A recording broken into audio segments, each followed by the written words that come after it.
IPL cricket தொடரில் முதல் ஆட்டத்தில் நடப்பு சாம்பியன் சிஎஸ்கே அணி அபார வெற்றியை பெற்றிருக்கின்றது.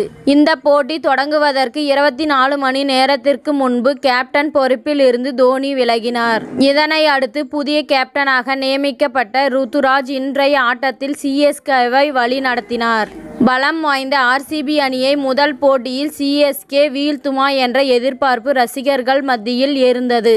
அது மட்டும் இல்லாமல் சேப்பாக்கம் மைதானத்தில் ஆர்சிபி அணி கடைசியாக 2008ஆம் ஆண்டுதான் வெற்றி பெற்றது.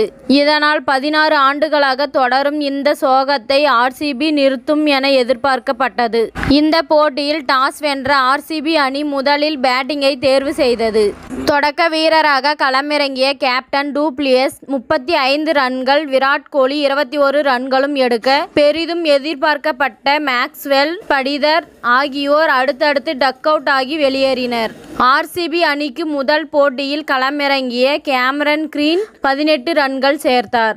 ஆர்சிபி அணி தடுமாறிய நிலையில் 6வது விக்கெட்டுக்கு ஜோடி சேர்த்த தினேஷ் கார்த்திக், அனுஜ் ராவத் ஆகியோர் அபாரமாக விளையாடி ரன்களை சேர்த்தனர். அனுஜ் ராவத் 25 பந்துகளில் 48 ரன்களும், தினேஷ் கார்த்திக் 26 பந்துகளில் 38 ரன்களும் சேர்த்தனர். இதன் மூலம் 20 ஓவர் முடிவில் ஆர்சிபி அணி 6 விக்கெட் இழப்பிற்கு 173 ரன்கள் எடுத்தது. சிஎஸ்கே அணிக்காக தன்னுடைய முதல் போட்டியில் விளையாடிய வங்கதேச வீரர் முஸ்தபிசுர் ரஹ்மான் 29 ரன்களை விட்டுக் கொடுத்து 4 விக்கெட்டுகளை வீழ்த்தினார். இதையடுத்து 174 ரன்கள் எடுத்தால் வெற்றி என்ற இலக்குடன் களமிறங்கிய சிஎஸ்கே அணியில் கேப்டன் ருத்துராஜ் 15 ரன்களில் வெளியேறினார். இதனை அடுத்து 2வது விக்கெட்டுக்கு ஜோடி சேர்த்த ரச்சின் ரவீந்திரா ரஹானே ஜோடி அபாரமாக விளையாடி ரன்களை சேர்த்தது. ரஹானே 27 ரன்களில் வெளியேற ரச்சின் ரவீந்திரா 37 ரன்கள் சேர்த்தார். மற்றொரு நியூசிலாந்து வீரரான டாரல் மிட்செல் 22 ரன்கள் சேர்த்தார். இதனை அடுத்து இம்பாக்ட் வீரராக களமிறங்க சிவம் தூபே ஜடேஜாவுடன் ஜோடி சேர்ந்து பொறுப்பான ஆட்டத்தை வெளிப்படுத்தினர்.